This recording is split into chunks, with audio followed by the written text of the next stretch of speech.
ये समर्थन का स्वागत करता हूँ। और ये जो सोच है, क्योंकि मैं बीजेपी के खिलाफ आज नहीं हूँ, आरएसएस के खिलाफ आज नहीं हूँ, विश्व हिंदू परिषद बजरंग दल के खिलाफ आज नहीं हूँ, स्कूल के ज़माने से। तो मेरे को इनके खिलाफ बोलने में कभी हरकत नहीं होती है मुझे कोई, और मैं विकास भी करता हूँ। तो दोनों रस्तों पे मुझे आम आदमी देखता ही है कि विचारधारा से भी लड़ता है और लोगों के लिए काम भी करता है। बस एक ही चीज़ है जो मेरी धन दौलत है वैसा ऐसे तो चलते रहता है ज़िंदगी में, बहुत आते जाते रहते हैं और उसमें कहाँ क्या सोचते बैठने के। क्या वजह लगाया जा रहा है, एक मिनट, ये भी एक आरोप लगाया जा रहा है कि मुमरा में कहा जाता है बीजेपी और कलवा में कहा जाता है मुल्ला। कोई करता नहीं है ये, तुम्हारे मुंह से बात करो। जितेंद्र आव्हाड कभी भी, क्यों मेरा नाम फेसबुक पे जीतुद्दीन लिखा जाता है? अगर मैं इतना ही ये, तो आपको मालूम है, फेसबुक देख लो जाके। मेरे को इन चीज़ों से कुछ फर्क नहीं पड़ता। मैं जैसा मुमरा में रहता हूँ वैसा ही कलवा में रहता हूँ, कलवा में रहता हूँ वैसा ही मुमरा में रहता हूँ। मैं मुमरा में आता हूँ तो कभी हुलिया बदल के नहीं आता हूँ। अगर मेरे इधर टीका लगा है तो टीका लगा के आता हूँ। मैं धर्म जात पात मानता ही नहीं हूँ, ज़िंदगी में माना नहीं, बचपन से माना नहीं, तो अभी क्या है मेरे लिए। दिव्यांग को जो है उनको न्याय मिलना ही चाहिए। और अगर हमारा मंत्रिमंडल आ ही रहा है तो इनको हम भाड़ा में घर दे सकते हैं क्या? रिजर्वेशन के तहत 2%, जैसे सब दिव्यांग, बहरे, अंधे, जो भी है, डिसेबिलिटीज़ जो भी है, वो डिसेबिलिटीज़ जो रिजर्वेशन की काबिलियत डिसेबिलिटीज़ है, उनको हम उस दायरे में ले लेंगे। मैं सिर्फ जो इलेक्शन का फॉर्म भरता था 2009 से, वो इसलिए करता था कि दिव्यांगों को ध्यान नहीं देता था। तो अभी मुझे पूरा आश्वासन मिला है साहब की तरफ से कि हम लोग ध्यान देते और देंगे हम लोग, और जो हमारा कायदा है दिव्यांग का कायदा, उसको अमलबजानी करने के लिए ये साहब हमारे लिए हमेशा लड़ेंगे। और अभी जो भी हमारी स्कीम आती है दिव्यांगों की सिर्फ कागज़ पर, मैं उसको हकीकत में करने के लिए साहब ने हमको पूरा भरोसा दिया है। सबसे अहम बात तो ये है कि मुमरा कलवा में हमको बीजेपी नहीं चाहिए, इसलिए हमें वो घड़ी को पूरी तरह से बंद करवाने के लिए तुतारी बजाना है।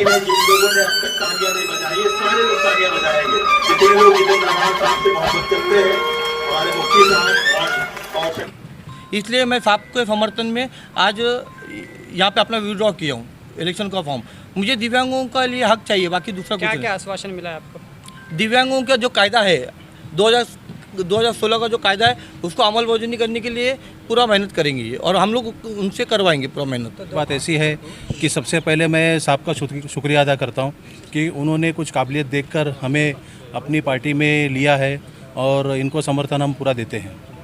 इसका कारण ये है कि हमको बीजेपी का सपोर्ट नहीं करना है। जो इंसान बीजेपी के लिए एक मुसलमान को खड़ा कर सकता है वो वोट काटने के लिए खड़ा है, और हमको ऐसा नहीं करना है। क्योंकि हमने एक चीज़ देखा है मुमरा के अंदर, मुमरा कलवा के अंदर एक इतनी शांति बनी है, एकता का मिसाल है।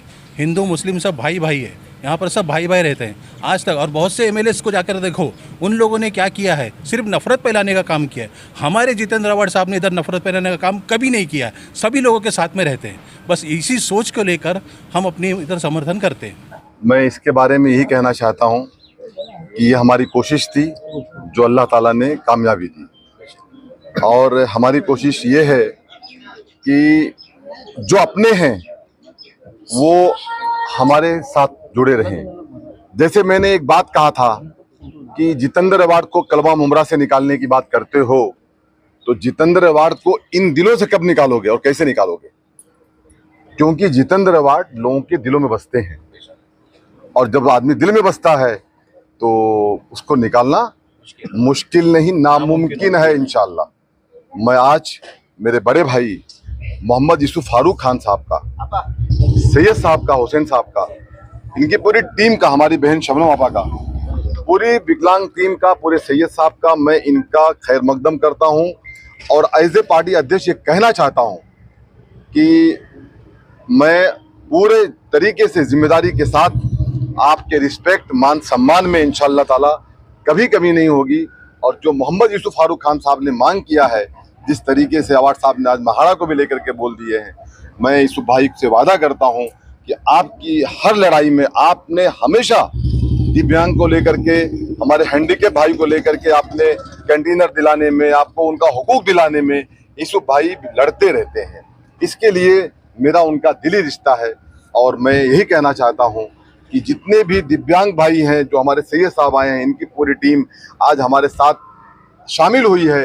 तो मैं ये कहना चाहता हूँ, अब मुझे ऐसा लगता है कि जो हमारा सपना है, सच्चा सपना, वो इंशाल्लाह ज़रूर पूरा होगा और जो ख्वाब है लोगों का वो टूट जाएगा। आज जो है और भी आने की कुछ है, और लोग आएंगे। अभी तो ये अंगड़ाई है, आगे बहुत लड़ाई है, मतलब जंग चल रही है, कोशिश जंग, इसको हम जंग नहीं कहते हैं, कोशिश है। देखिए, कोशिश ये है कि लोग हमारे साथ जुड़े, डॉक्टर जितेंद्र अवार्ड की ताकत बने, और अगर डॉक्टर जितेंद्र अवार्ड साहब को ताकत मिलती है तो मैं ये समझता हूँ कि महाराष्ट्र के लिए ही नहीं बल्कि माइनॉरिटीज के लिए हमारे हुकूक की लड़ाई लड़ने वाला डॉक्टर जितेंद्र अवार्ड, उसे एक ताकत मिलेगी। उसको ताकत देने के लिए हम सब एक मुत्तहिद होकर के इंशाअल्लाह ताला। नहीं, जंग इसलिए कहा, शमीम भाई बोलते कि अवार्ड साहब के लिए शमीम भाई साम दाम दंड भेद सब कुछ अपनाते हैं, ये मशहूर है आपके बारे में। तो ठीक है ना, अगर लोग ये कहते हैं तो इसमें गलत भी क्या है। जो इंसान हमारे लिए अपनी जान को हथेली पे रख करके 24 घंटा खड़ा रहता हो, उनको जान से मारने की धमकी दी जाती है,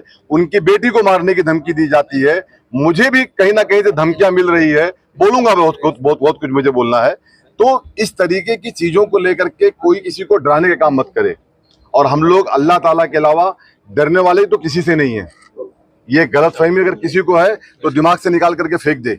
हम जितेंद्र अवार्ड के साथ पूरी ताकत के साथ हैं, और अक़लियत का, हिंदू मुस्लिम सिख ईसाई का जो एक नारा है, वो नारा डॉक्टर जितेंद्र अवार्ड ने दिया है। और इंशाअल्लाह ताला आने वाले 23 तारीख को अल्लाह ने चाहा मुमरा कौसा कलवा की आवाम ने जो ताकत दी, तो इंशाअल्लाह ताला इसका मिसाल पूरे महाराष्ट्र के अंदर बनेगा। और डॉक्टर जितेंद्र अवार्ड साहब की लीड से बढ़ के पूरे मुंबई महाराष्ट्र में लीड किसी के ना हो, ये मुमरा कलवा से हमारा संदेश है लोगों के साथ।